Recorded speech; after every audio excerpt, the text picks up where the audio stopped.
Hey, I hope you all are doing well. My name is Jonathan Walton, just in case this gets forwarded to you. I'm on staff within a varsity Christian fellowship, and I lead the IVED team, and I'm part that's InterVarsity's Experiential Discipleship, and I work with the Multi-Ethnic Initiatives team. I'm really, really excited, as you've seen throughout all the videos we've been doing the last few months, about IVED Reads, where we are grabbing books. First was in June was my book in response to the things that happened on January 6th and stuff that's downstream of lots of unhelpful things happening in our country. In my book, 12 Lies That Hold America Captive, we were looking specifically at Christian nationalism. This month, it's not big picture, but we're diving deep into what it looks like to resist racism by grounding our resistance to racism and white supremacy in scripture. And so we're looking at this book, Ethnic Identity by Steve Tamayo. And we had a conversation with Steve last night about his Bible study and all of that. And so if you missed that after this, please go just swipe up or swipe right and look at it, because it's a great, great conversation on Instagram, Twitter, Periscope, YouTube. It's all right there. But what I wanted to do was talk a little bit about what this Bible study is making me think about, particularly Moses and my own blackness, my own struggle with what it means to be Black, what I think it means to be Black, what the country thinks it means to be Black, what history thinks it means to be Black. And that was actually started, that conversation was spurred on by scripture.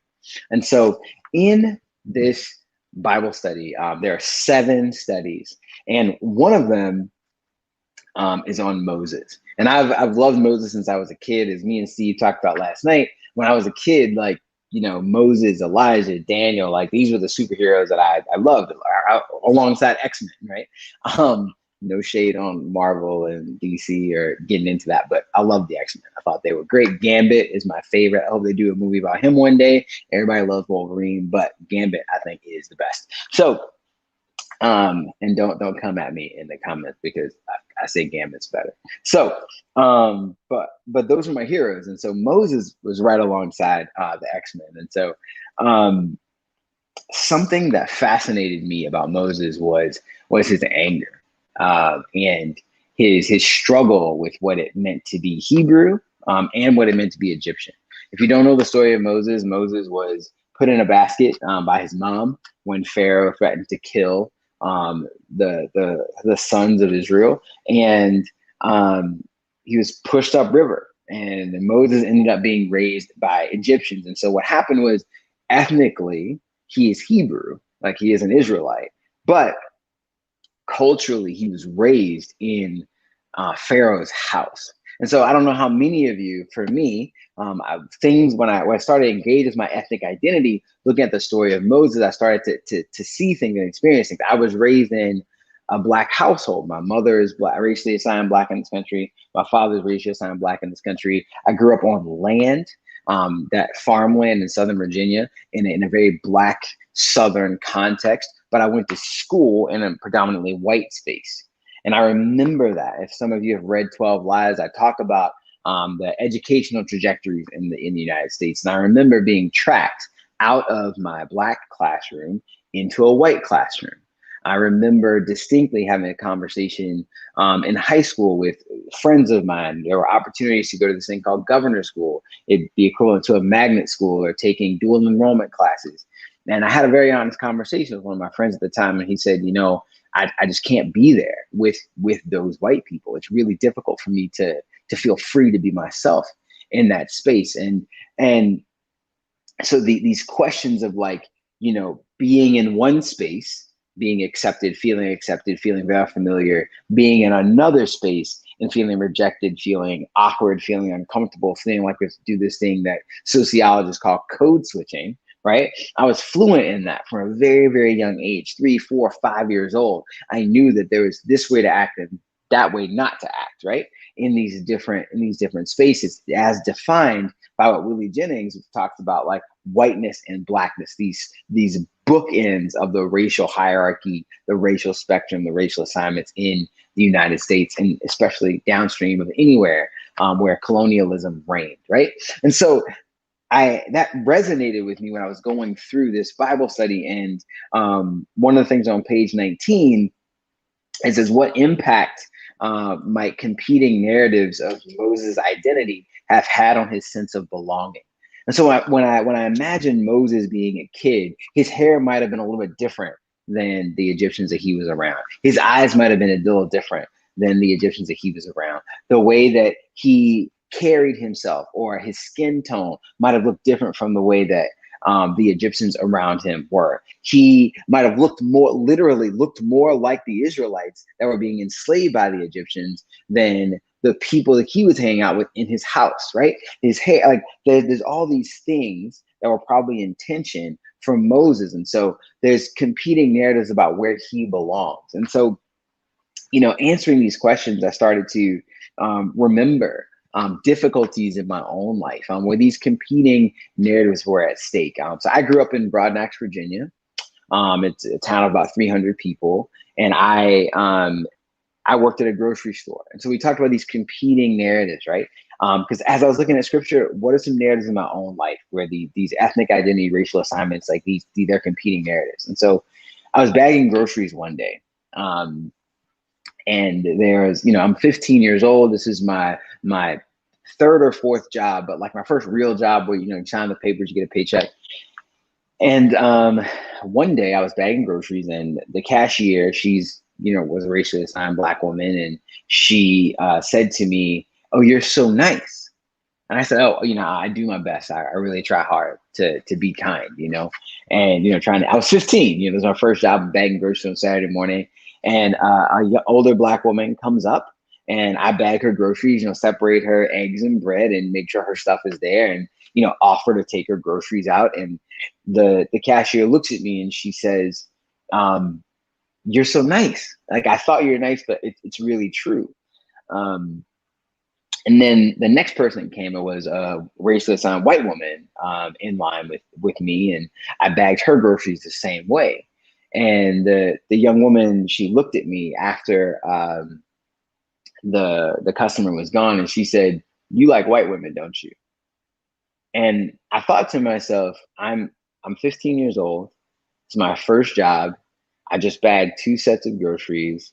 I thought in the same way, but something that I did communicated to this woman that I would prefer white women to date.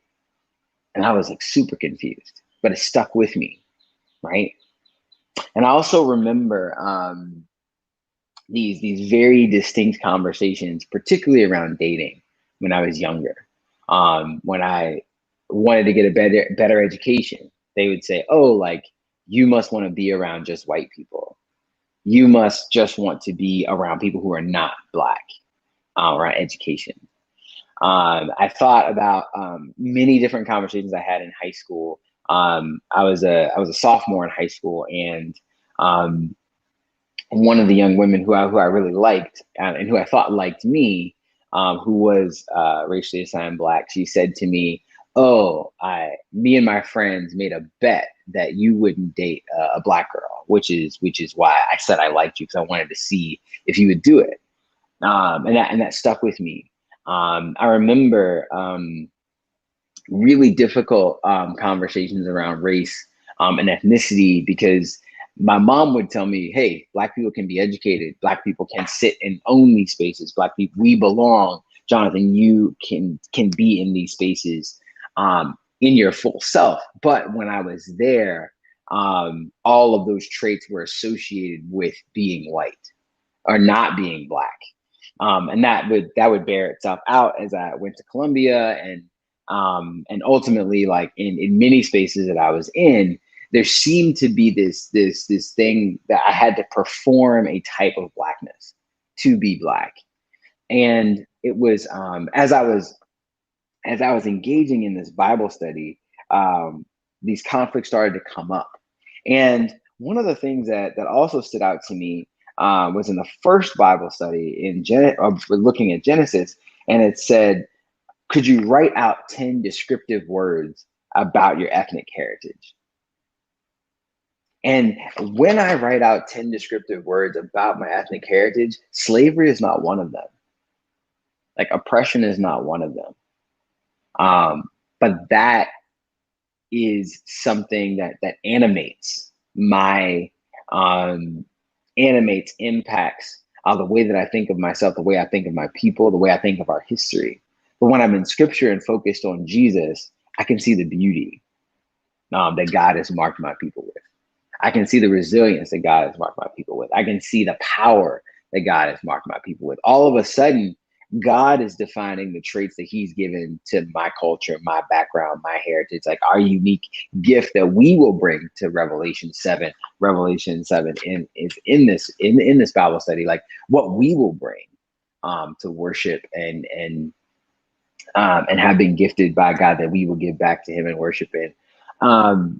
And so it really began to transform me. And one of the most pivotal conversations that I reflected on as I was engaging with this book was the person that actually led me to Christ, Ashley Bird, who is Hawaiian.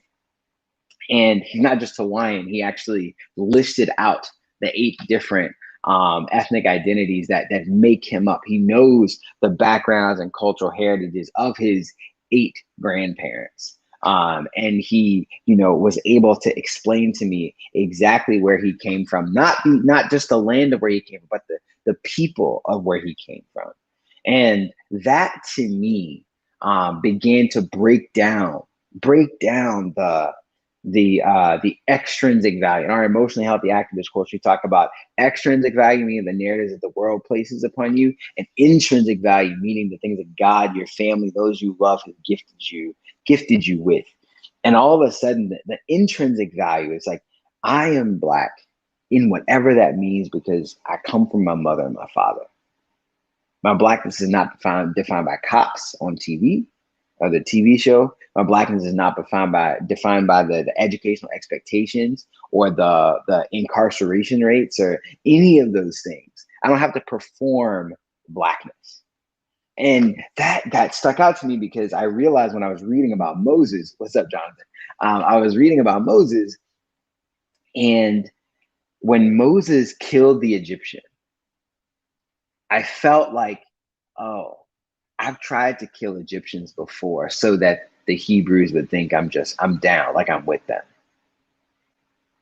So in this story, in Exodus, Moses, being a Hebrew, sees an Egyptian being cruel to an Israelite, a Hebrew slave. And Moses has this moment of rage and he kills the Egyptian, defending, quote unquote, his people, thinking this is what they would want me to do. Now, he isn't in a relationship with these people. In the relationship that he's in with them, there's a power dynamic, there's distance, because he was, taken away as a kid from that context, not growing up with his people. But then he does this thing that he thinks will bring him back into community with them. And what he ends up with is a double rejection. He ends up being rejected by the Hebrews because later you see him encounter another set of Hebrew men, and they say, "Hey, are you gonna do what you did to the Egyptian to us? Like, who gave you authority to do that?" Right? And he's rejected by the Egyptians because Pharaoh finds out that he killed the Egyptian and sends him away. And I thought to myself, man, whenever I have tried to be what society defines as a Black person, and I remember these moments of thinking, oh, I'll fit in if I wear these clothes as a high schooler. Oh, if I speak this way, I'll fit in college. When I walked into that, the first Black student organization meeting, trying to be as Black as I could be to fit in, when Jesus was inviting me to be myself, to be Jonathan from Broadneck, Virginia, raised on the land of Iva, Pauline, Allen Walton, coming from my town of 300 people. Like, all I needed to do was receive the identity that God had given me, fully human, right? Accepted by God, loved by him, sent by him, to be fully myself and offer that to this group of people and to anyone I'm sitting in front of. Not to change my voice or change the way that I talk or perform something that might be more socially acceptable, but to fully show up and be myself. And I'm thinking to myself, what does that mean for my ethnic identity? What does that mean to function in this racialized society, to fully show up? And so this Bible study is wrecking me in some really, really good ways. And one of the things that I've seen that has been most fruitful in engaging with conversations about Blackness, conversations about whiteness, conversations about the racialized country that we live in with Christ at the center, is that it affects the next generation. And so one of the greatest gifts I've experienced as a dad is seeing how my daughter is able to describe who she is based on where her people come from.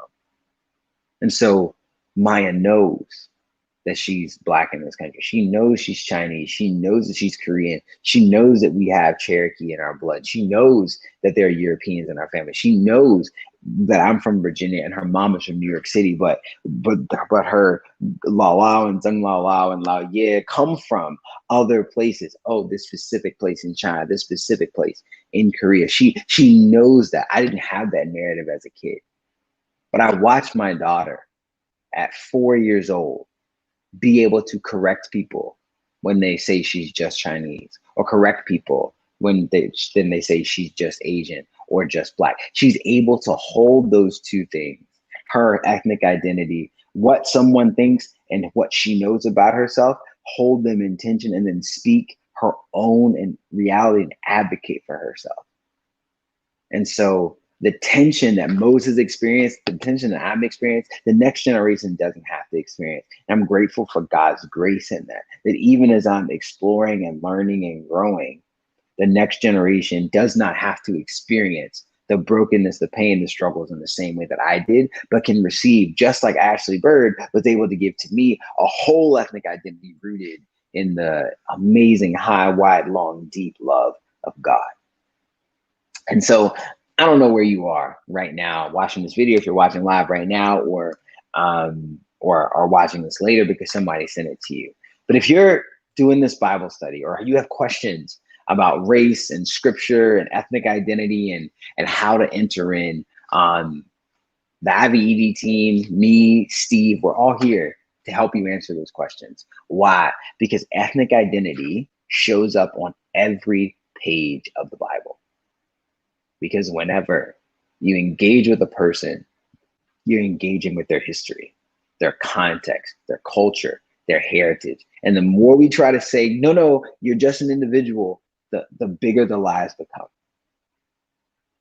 It is impossible to engage with someone and not engage with their history, and not engage with their family, and not engage with their cultural narratives, and not engage with their heritage, and not engage with their ethnic identity. It's impossible. And so I hope that, thank you. I'm so glad you can relate, and I hope we could talk more. Feel free to post questions, or I'll post the sign up in the comments after we're done, so that we can follow up and have conversations. Because the reality is, we can all get a little more free together, where you can fully show up with your families, fully show up in your relationships, fully show up in conversations at church or your faith community, fully show up at your job. Like, be 100% yourself. And we can do the patient, long, hard work of accepting ourselves, embracing ourselves, so that when we get to the end of this book and we get to the end of times in Revelation, we show up and we are not ashamed. Why? Because what's amazing about scripture is that the ethnic identity we have right now is the ethnic identity that we're going to have in heaven. Like, God did not make a mistake when he made me in the skin that I'm in. God did not make a mistake when he gave me my nose or my eyes or my hair. Like, he did it on purpose, right? And what's amazing about the scriptures, especially this Bible study, is like, God is intentional. And what other people have made fun of or put on a scale and marked as beautiful and ugly and all these different things, God has looked at it all and said, you are beautifully and fearfully and wonderfully made. Wonderful are my works is what God says in Psalm 139.